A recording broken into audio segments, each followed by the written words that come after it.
Now, Mario, let me ask you about Rush Limbaugh. He says he's been targeted now. It's a political attempt to take him down. You know, your view on that? The poor victim. He didn't have any consideration for drug addicts 5 years ago. He wanted them all in jail. And here he was playing the victim, he's saying he wasn't the victim, but he said it was a difference between him and other drug addicts. Because why? He had pain. Most drug addicts start because they're self-medicating. That's what he did. If it's a weak character, then it's a weak character. He should admit it.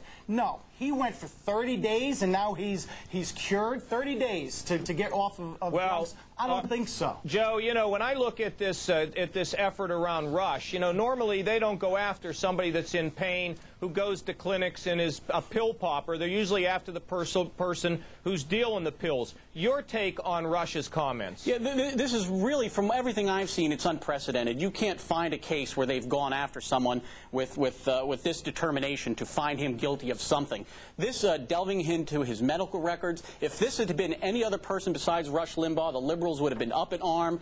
This is an invasion of privacy. They should not have access to private medical records, period. All right. Doctor-patient confidentiality here. Right now we'll have to take a break. You're going to stay with us. You'll be back for Heartland's Outrage of the Week. I'm looking forward to your take on that.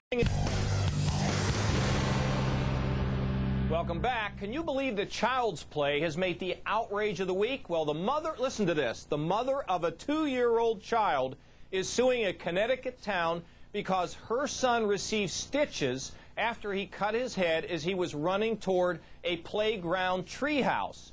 You're not going to believe this. She is seeking unspecified lost wages and other compensation from the city because she claims her son is a 2-year-old model and actor.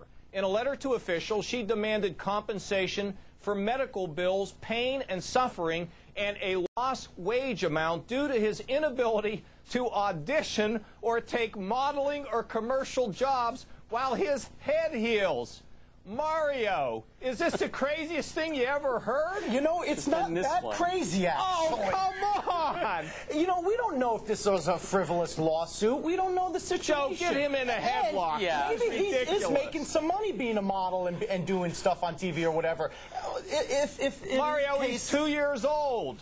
You know, it's not necessarily a frivolous lawsuit. We don't know the specifics. We may need to have some government welfare program for this kid. He's got to be the stupidest kid in the world walking into fences in the middle of parks. What is he doing in the first place? Republicans are the first ones to say that this is what's wrong. Government's job is to protect our children and public safety, and now the poor innocent victim. This is what's wrong with our justice. Hold on a second. Now listen, guys, here's the question. If you had a kid that bumped his head on a railing on the way to the playground and you sued the city because you said his modeling and acting career was interrupted, how could you ever go out in public and tell anybody that, Joe? I mean, you got to have. You have no shame. You couldn't. You couldn't justify this. It's ridiculous. Maybe maybe Child Protective Services ought to take a look at this woman if she's letting her kid run into railings in the middle of parks. I mean, it's absurd. You guys don't have any kids, do you? You kids have no kids, do you? Either of you? I do. I have a year and a half. What do you? I mean, are you taking your kid to the park? I mean, look, you go out to the park. Kid skins his knee a little bit. That's part of going to the park. Yeah, and Mario, you're trying to justify that you're nuts. Well, no, my daughter's too smart for anything like this. But if it did happen, we need to know the individual circumstances. Maybe this fence was hidden. I'd like to see this fence. You know what I'm discovering? We can go look.